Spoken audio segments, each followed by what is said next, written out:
Hey there. Hey, brother, how's it going?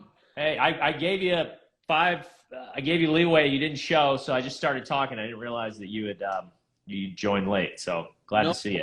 no worries. I had messaged you because for some reason your IG Live wasn't popping up, but I had to update my app. Ah, got Yeah, it. and then Okay, well, I was good. hearing you talk, and I was sending you requests, but I wasn't sure if you got them. Didn't see those. Sorry. Yeah, well, good. I'm glad to have you, my man. How are you? Appreciate it, brother. Thank you for having me, man. Yeah, welcome. We were just talking about gamifying your holiday mood and mindset, and not getting caught up in the craziness that it can be. My wife and my mom, I was talking about how it can get a little bit cuckoo for Cocoa Puffs, and I'll say that to their face, and they'll admit it. Like something just shifts, and so it's being aware of that and being like, okay, look, we're on the same team here. How can I help you lower your stress and anxiety? It's like everything, they want everything to be perfect. They want everything to go off without a hitch, but that's not life. That's not how it goes, but it's in their DNA. So you got to kind of help them and bring it down. What about you? How's your family during the holidays? Oh man, if I tell you stories, I would say it's lightened up more. But if I tell you some of my stories back in the day, look, I'll tell you right now, being raised as in the Hispanic community, man, I tell you, it could be wild, wild, wild, wild, wild. Feliz Navidad. Exactly. I bet. I I'll bet. tell you, man, it can go from 0 to 100 in 1 second. I'll tell you, everybody can be laughing and joining, and then you hear grandpa and uncle and this and that fighting in the corner about whatever issues are going on in the world or whatever issues are going on in the family, and you got the whole gossiping going on. So that can easily happen with one of our holiday family dinners and traditions. Yeah, holidays, I know, it's an amazing time, isn't it? Holidays are like these events that are just like, it's like everything's amplified, right? It's like because you're getting everybody together in one room for one short period of time. Meanwhile, sometimes you haven't talked to these people in weeks, months, whatever.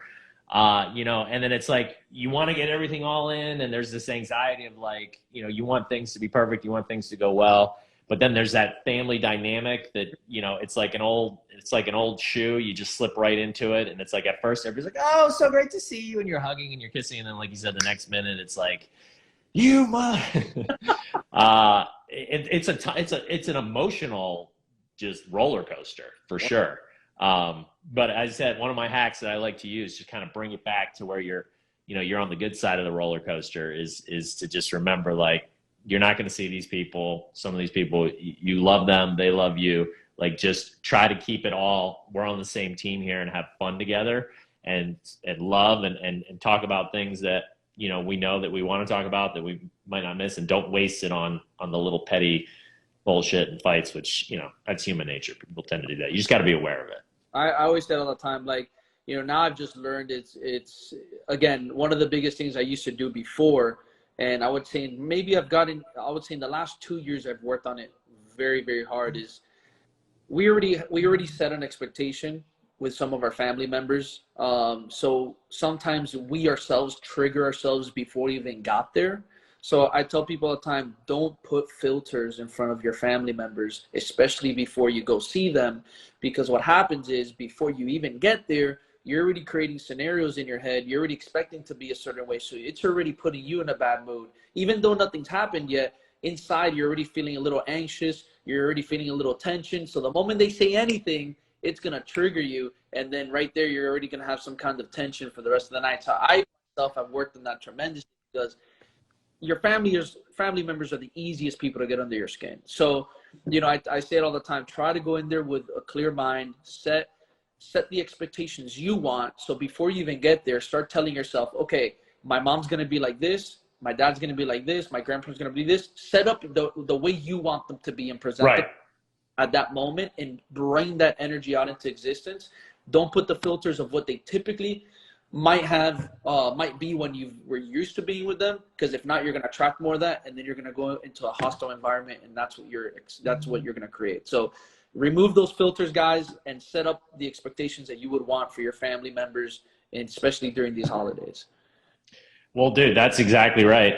And two things, yeah, that you kind of touched on that I totally agree with. So one is, basically what you're saying is be a growth owner versus a fixed victim is the term I always use. And, don't go in there being like, oh, I know that dad's going to be like this and mom's going to be like this. There's nothing I can do about it. This is going to suck. I mean, you've already basically established how it's going to go when you do that versus, open mind and not going in with these, I think you call them filters, preconceived, take your judgments and your expectations away. Expectations are just absolute relationship killers.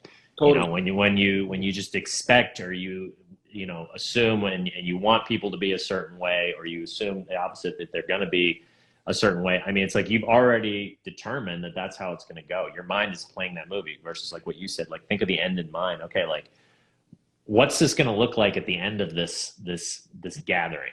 We're all going to be hugging and being like, oh, this was such a great holiday. Can't wait to do it next time, right? Begin with the end in mind and just take out all that other stuff. And, because it's up to you as the growth owner to determine, like you actually play a huge role in how it's going to go based on how you talk to them, how you interact with them, if you start to see them go into the dark side, pull them out of it and whatnot. Yeah, 100%. I agree, man. And then the other thing too is like if you know certain things already trigger your parents or your family members, just do your best to avoid even getting to conversations with them about topics or the matters, and just try to enjoy them and love them for who they are, and just enjoy those good present moments.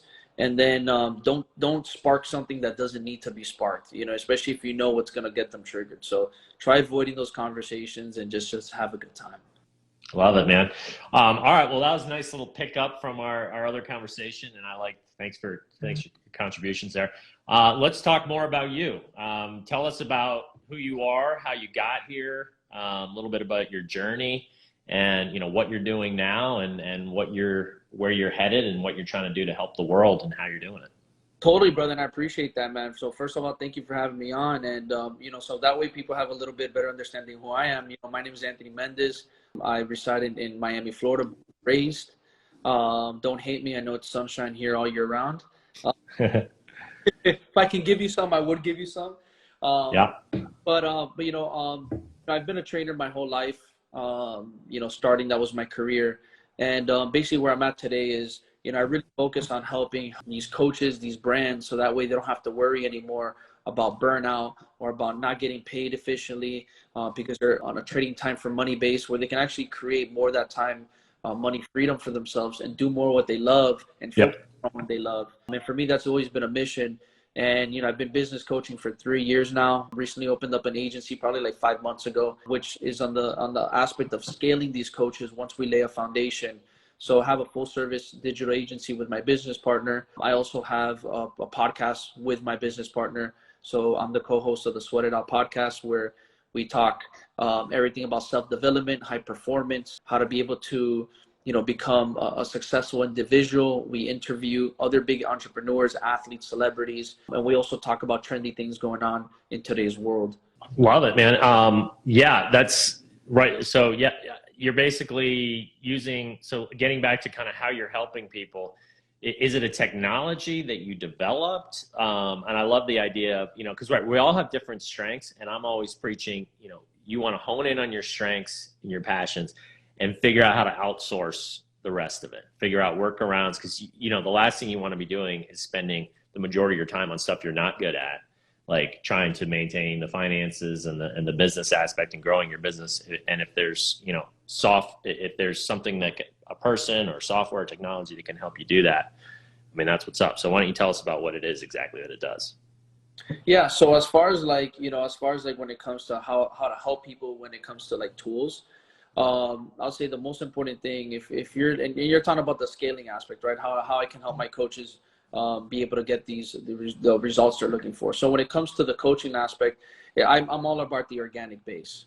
I always say, for anybody who's new starting in this industry, you have to be able to lay down on an organic way, an organic system of being able to generate leads, get in front of people in order to scale. If you don't have an organic system, you're not going to be able to scale properly, and you're not going to be able to have the funds to be able to invest on the done for you models, on the paid models that are going to help you 10x where your business is at. So some of the things that I'll tell coaches all the time is, number one, you have to first work on figuring out who your target audience is. So making sure that you're serving the right person, right? So I'm always going to be a huge advocate on figuring out who is the person you're meant to serve, because if you try serving everybody, you don't serve anybody. And we need to make sure that we're focusing on. Amen to that. Right. And let me just pause there. That is like 101 entrepreneurship, starting your own business. It's what our brain naturally wants to go. Who's my client? Well, everybody's my client. And the problem with that is when you're fishing in the entire ocean, you know, there's just so many other places for those fish to bite versus, you know, if you just pick a tiny little area and you're like, oh, there's some good specific grouper that I'm looking for right here. And you put your thing in and all of a sudden, you know, you get a bite like that because you've targeted the type of fish and the area that you want. 100%. And that's the thing, like, I think with many times, especially in the industry that I'm in the health and wellness industry, a lot of coaches will come in and they want to come in way too broad. And the problem is when you come way too broad, you are actually shooting yourself in the foot, because here's the thing, when you go see a doctor and you need heart surgery, they're going to put you with a heart specialist, a heart surgeon who specializes in heart surgery, not with a general doctor. So with being a coach or being the fitness space, you want to become that specialist in that one area. People will pay more for your specialty versus trying to be the person who's trying to serve everybody and is way too broad, and people don't understand. So what do you exactly do? What do you really focus on? No, be the specialist in your field and you will stick out. So we work with that, number one. And I'll say the other thing that's important too is being able to relate to lay out and create your offers. I think many times people are even confused on what they even want to offer, or they're all over the place. Take time to really develop what are your different offers, especially being in the online space. I tell coaches who are in person, you have to be able to have multiple offers. So have multiple offers in today's world, whether it's hybrid, online, with your in-person, but you need to have multiple offers that support your business, because if not, if you're tied to one, there's too much eggs in one basket, and you're risking having something like COVID where everybody went crazy and lost clients. This is going to allow you to diversify yourself. And then the building of your offers, I always tell people the most important thing is having at least a structure of three, at least having 3 offers where people can pick from. 3 is usually a standard number where you see people use across the board in different industries. So have your high ticket, your medium ticket, your low ticket offers. So that way you have a nice variety of different options for your clients as well, and moving forward. And then the next thing is, you know, really focusing as well on your scheduling. I'm a huge advocate of focusing with my clients and working on their scheduling. I always tell people all the time, in order to be a high performer, you have to have a strong schedule. If you don't respect your schedule won't respect you. So I'm a huge advocate on building a strong schedule. And what that means is number one, you got to look at what's most important for you and what's most important to you in your life. Meaning it could be anything from spending time with your family, your friends, to your hobbies, to obviously your work, to other things that fulfill you and are in your bracket of success. My bracket of success might be different than yours. So what is most important for me? I want to do that. I want to make sure I get that out through the week and booked into my calendar, because that fulfills me as a human. I mean, as for who I am. Then number 2, I like to go in and say, okay, what is the crap that we got to cut out? All right. 3 different things. It could be, you have to hand something off to somebody else. It could be a task. It could be something that you're doing. You need to hand it off. You need to automate it, or you need to stop doing it. So you have to ask yourself those 3 things when you're building your schedule. What can I hand off? What can I automate? And what can I stop doing? And when handing off means, hey, maybe you have an assistant, maybe in your relationship, maybe there's something that you can hand off to your partner that might be better for them, so you can take care of some of the other things that are more productive for you to be able to provide back for your family. Maybe automating could be, maybe you go to the grocery stores and you're spending 1 hour to 2 hours at the grocery stores where instead you can have groceries delivered to you, and now you have an extra hour in the day to be able to work on things that are more important for you because you automated it. And then stopping is, for example, let's say you're doing long obstructed meetings that don't have to go past a certain time, but you're prolonging them. Stop prolonging your meetings. Put a hard stop to your meetings. If it's 30 minutes, it's 30 minutes, and respect that. So I'm a huge advocate in making sure that those schedules are intact, so that way you can live a more high performing life. So those are the first things I really cement when it comes to the foundations. And then we move into everything that has to do with content, lead gen, optimization, campaigns, forms of marketing, and then also as well, how to be able to properly put your message out to draw in the right crowd. So we really just focus on really laying that foundation first, because I feel without that mindset, without the scheduling, without understanding who you're here to serve, without understanding your offers, you can't really move forward. So Yeah. build that first. No, those are good ones. Right. I mean, it ties into, you know, one of the big ones that it took me a while to learn. And then once I got it, it just exponentially propelled my success in business was, you know, begin with the end in mind, right? Like you look at, and don't try to reinvent the wheel. Look at other people that are in your space that you admire, that are doing what you want to do. Look how they've done it. Look at where they are, look where they're headed, and be like, okay, this is how I want my system and my program to look when it's all said and done.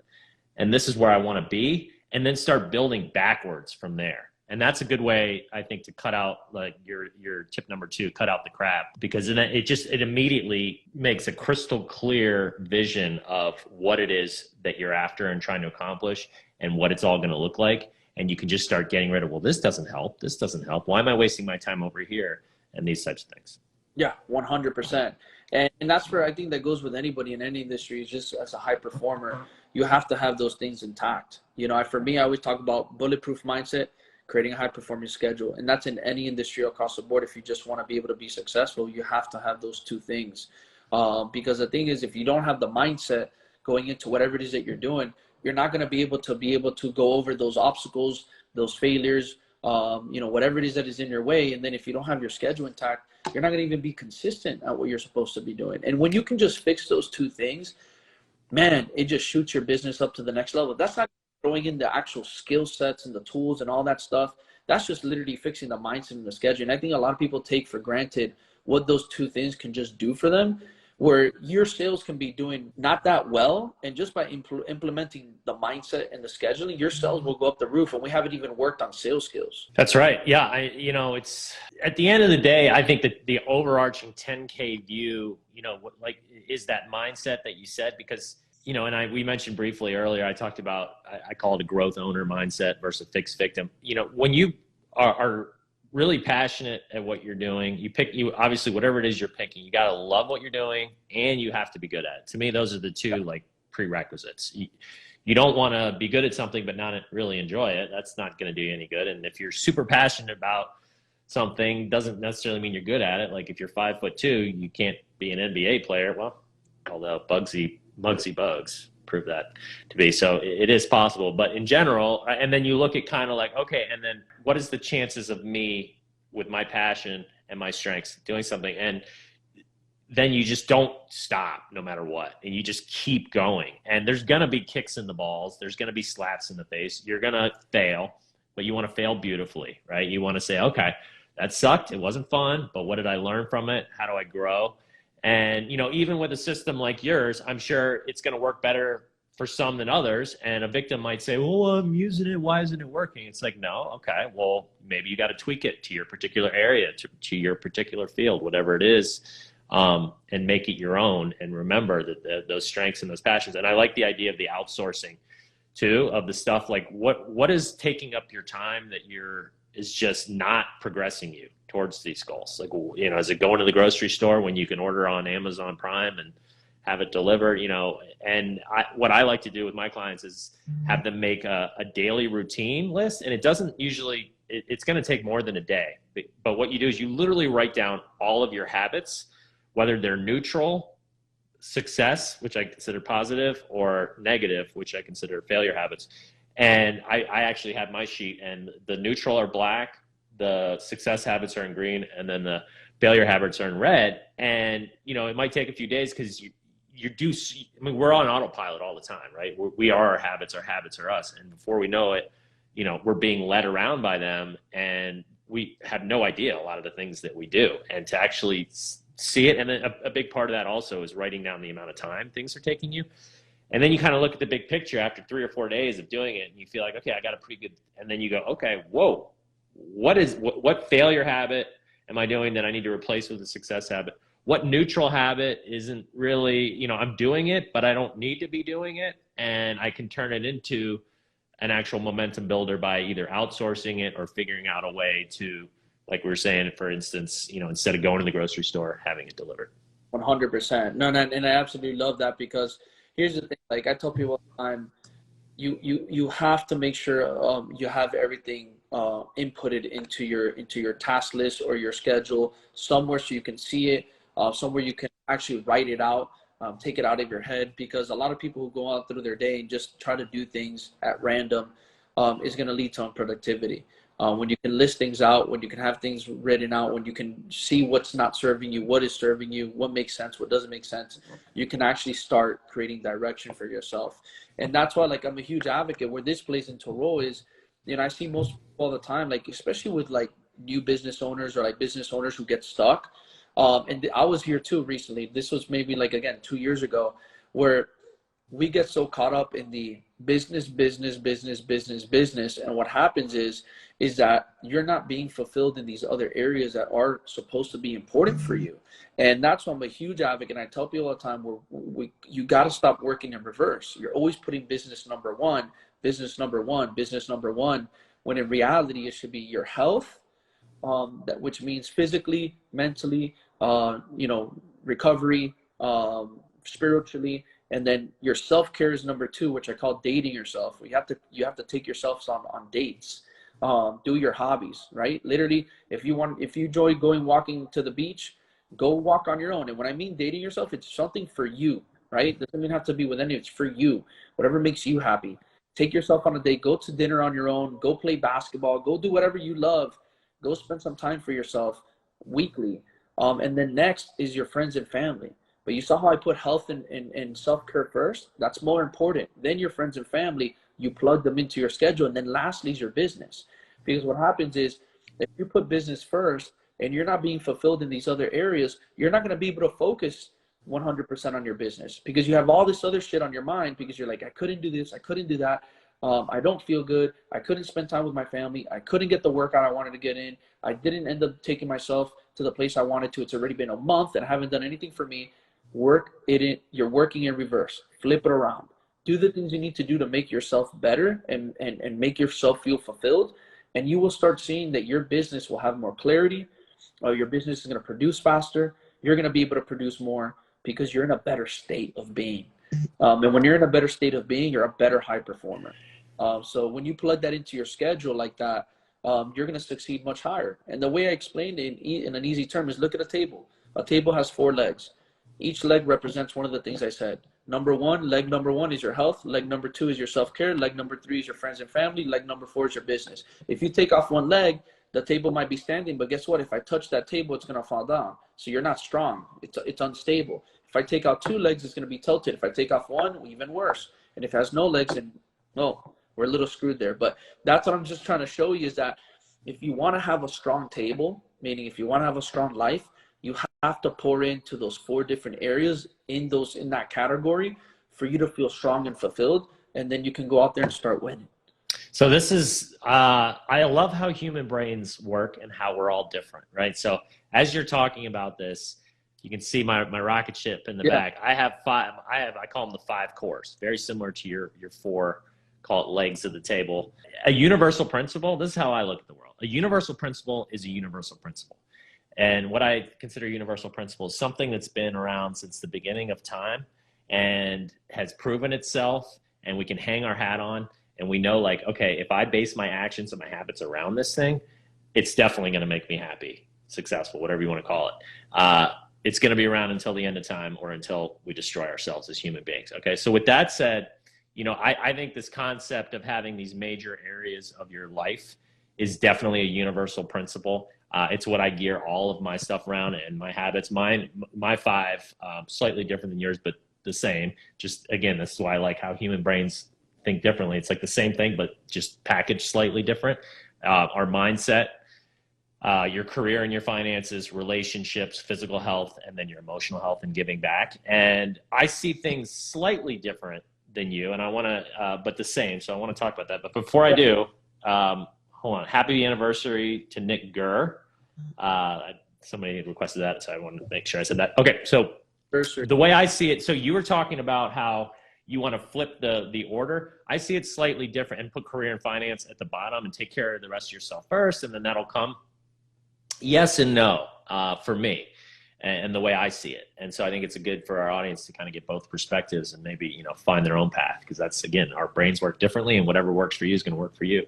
Uh, I see it as it's more of, you got to figure out how to live a holistic and balanced lifestyle. So you see my rocket in the background there. You've got 5 different core areas. If you spend too much time in just one core and you ignore the other ones, you're going to fly off course, right? And to me, it's all about momentum and growth and continuing to head up into that bright, bold, beautiful sky. And you want to get to the next planet, the next solar system, the next galaxy. And in order to do that, you've got to maintain your trajectory and balance these cores. And so to me, all 5 of them make up your happiness. Mindset is a little bit more heavily weighted. That's the one I would say, yes, you've got to get your mindset going in the right direction before all the others, which is that growth owner versus fixed victim, like I mentioned earlier. And then when your mind's working for instead of against you, and you're saying, all right, I got everything within me to kick ass, take names. Obstacles are temporary roadblocks. I'm going to welcome failure because I know it's just a stepping stone on my path to getting to where I want to be. And I'm going to become bigger, better, faster, stronger. Fucking let's go. Versus the fixed victim that goes, poor me. My brain's broken. I was born the way I am. There's not much I can do about it. Maybe I'll win the lottery someday and get a break. Like that. So that to me is the part where it's like, okay, and then once you start, and that doesn't happen overnight, and it's little habits and little things that you can, and mind hacks and gamified tips and tricks that I help people with to sort of start to get there. And then once you get your mind in the habit of actually working for instead of against you, then, to me, that's when you can really start taking off in these other areas, your career and your finances, your relationships, your physical health. And, as far as the order, I'm not sure if that's as important other than mindset being first, but I definitely think that, it's impossible to balance all equally all the time, and that there's going to be phases where you're going to have to put more into something. And as human beings, we tend to want to take on everything at once and have it all fixed like that, especially in today's, hit a button and get it delivered within an hour generation. Instant generation we're living in, but that's not how life works, as you know. It takes time, and it's one baby step at a time. So you want to pick one core, you want to pick one habit, and you want to start progressing. And don't try to do all of them at once, because then what's going to happen? You're going to do none of them, and you're going to get frustrated and say, "Oh, I knew it didn't work." The fixed victim in you. 100%. No, and I agree with all that. And for example, and that's why I was using the example of an entrepreneur, business owner, starting new or stuck. Probably is going to fall in the bracket where they're not fulfilling a lot of these other areas, and that's probably where they're weaker at. Where it's somebody else in reverse, maybe it's a person who is laid back, wants to do a business but doesn't do their business, or is not high productive, and they're spending too much time in the other areas. Well, they got to strengthen that business leg, right? So you look at your table, which leg is the one that's weakest, start with that one, and then slowly, like you said, implement those habits, create those small changes, and then move from there. And again, I'm the same. I tell people all the time, you have to be able to focus on one thing at a time. And that's why it's the same thing goes when people go to workshops, when people go to seminars, when people are listening to stuff right now here. There's so much information going on, and we have an abundance of information, whether it's good, bad. We have so much of it, so much that it gets sometimes people confused. And I tell people all the time, you have to grab what stuck out to you the most. What stuck out to you the most from whatever you heard that you felt you need to start with that. Not saying that the other stuff is not important, but you need to start with the one thing that impacted you the most and take action on that. Because if you start with everything, like you said, you're going to get overwhelmed, and you're probably not going to end up doing any of it. So it's better to start with that one that stuck out to you the most. Create a consistency around it so you can turn it into a habit. And then most importantly, so you can fall in love with the process. And then once you get that cemented, you can add the next thing you need to work on, so on and so forth. And that's what's going to help create that cycle of rinse and repeat with the things that you need to work on. And you're going to just feel so much more fulfilled at the end of the day. And you're going to just feel like I can accomplish things. It's the same thing when it goes to any application. Like, for example, with fitness and health, one of the easiest ways to do it with your nutrition, for example, you don't want to go in with somebody who has a crazy messed up nutrition plan and start taking everything away. The moment you take everything away, they're going to freak out. You want to go in there, and the first thing you would do is, let's add something of value. Let's add something healthier, right? So it can be simply like, hey, I noticed you're eating this and this and this.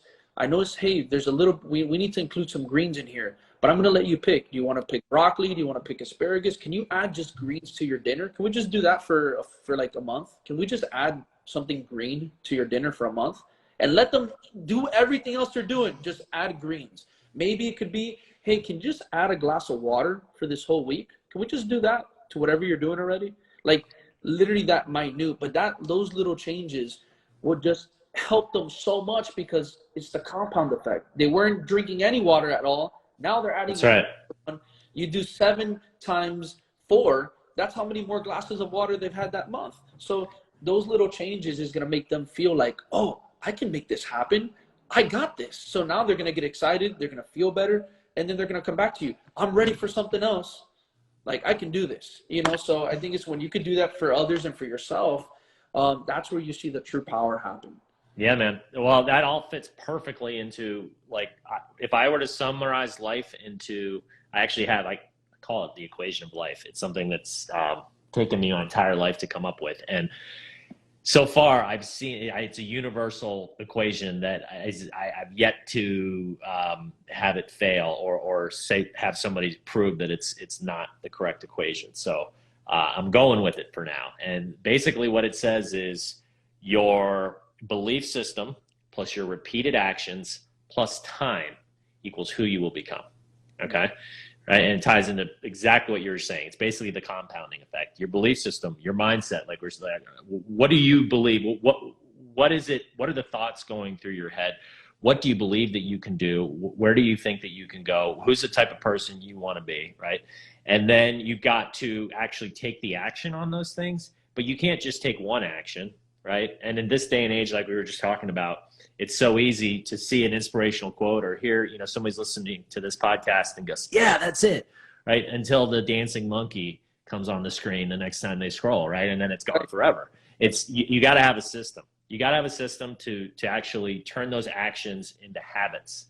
So belief system plus repeated actions and then plus time. Right. It doesn't happen overnight. It takes a while. It's the compounding effect. Everybody thinks it's going to happen overnight, and they see all these, you know, these 17-year-olds with 5 million followers, and they're like, "Why? I can do that. You know, I don't have to work hard." No, anybody that's made it and that's happy understands that you have to work. And not only do you have to, but that's actually the fun of it. If everything was just handed to you, you're not growing, and growth is happiness. So it kind of goes hand in hand. And then it's who you will become. So depending on how you those habits and those actions and the belief systems. And over time, you're either going to go like this, head up into that beautiful sky, or you're going to go right down into the ground.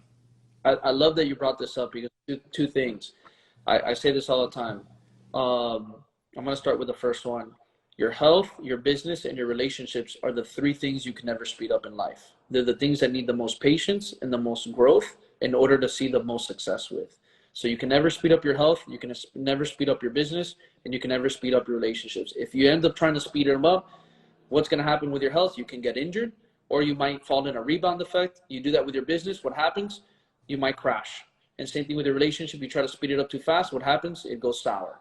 So it's one of those things I tell people, you have to nurture all those 3. Those are the 3 you cannot hack, in the sense of like, there's no hack for it to go faster.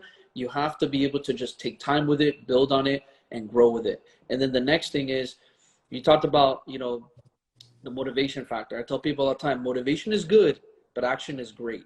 And the reason why I say that is because most people can come into this video right now and get motivated. Man, look at them 2 going. I'm motivated. I'm hyped. I want to do this now. And then what happens? They go on, they get off, like you said, they go on their phone, they keep scrolling, they go end up doing some other shit. And then what happens? That motivation dies down. Where do you see that commonly happen? In workshops and seminars. That's why most people, they go to workshops and seminars, end up not doing anything, because here's the problem. The moment they get out of that workshop and seminar, where do people go? A whole group of people get together and they say, we're going to go to a party. We're going to go to a dinner. We're going to go to a theater. Everybody's now going, having fun. And guess what happens? That motivation dies down. My biggest recommendation, at least it's worked for me, is the moment you leave a seminar, the moment you leave something like this, the moment you leave something educational where you're most motivated, shut everything off and take that one thing you got the most out of and start working on it. Start writing about it on the spot. The moment you get out of that workshop, the moment I would get back to my hotel after a workshop, I say, hey guys, I need 2-3 hours on my own. I'm gonna go straight to the hotel. Oh, I do it right there. Like I'm too ADD to even be able to save it. I get my phone out. You should see the notes in my phone. I mean, I totally agree. If you don't write it down right then and there, so like I'll be at a lecture, even sometimes when I'm talking to my guests, I try not to because it makes noise, but I'm like trying to take notes and not hear the clacking. But you got to, otherwise it's gone forever. Agree. So no, I don't want to. This has been awesome. We're coming down to the end here. I like to end on asking the question of what is the biggest failure habit that you feel you used to have in your life that you were able to replace with a success habit? And is there a way that you gamified it? Meaning, how did you reduce the friction to actually make it happen? Did you use rewards for yourself? Did you use social connectivity? Did you use competition? Did you use technology? Yeah. So the biggest failure habit that I had for myself, that's a good question. So I guess I would have to go with this. And, if you correct me if I'm wrong, if you feel like this isn't around what we're talking about. But for me, I feel my biggest failure habit is the fact that I would look at all failures as a bad thing. So every time I failed at something or every time I made a mistake, I thought it was something that was just drawing me backwards and backwards and backwards. And I used to just let it go.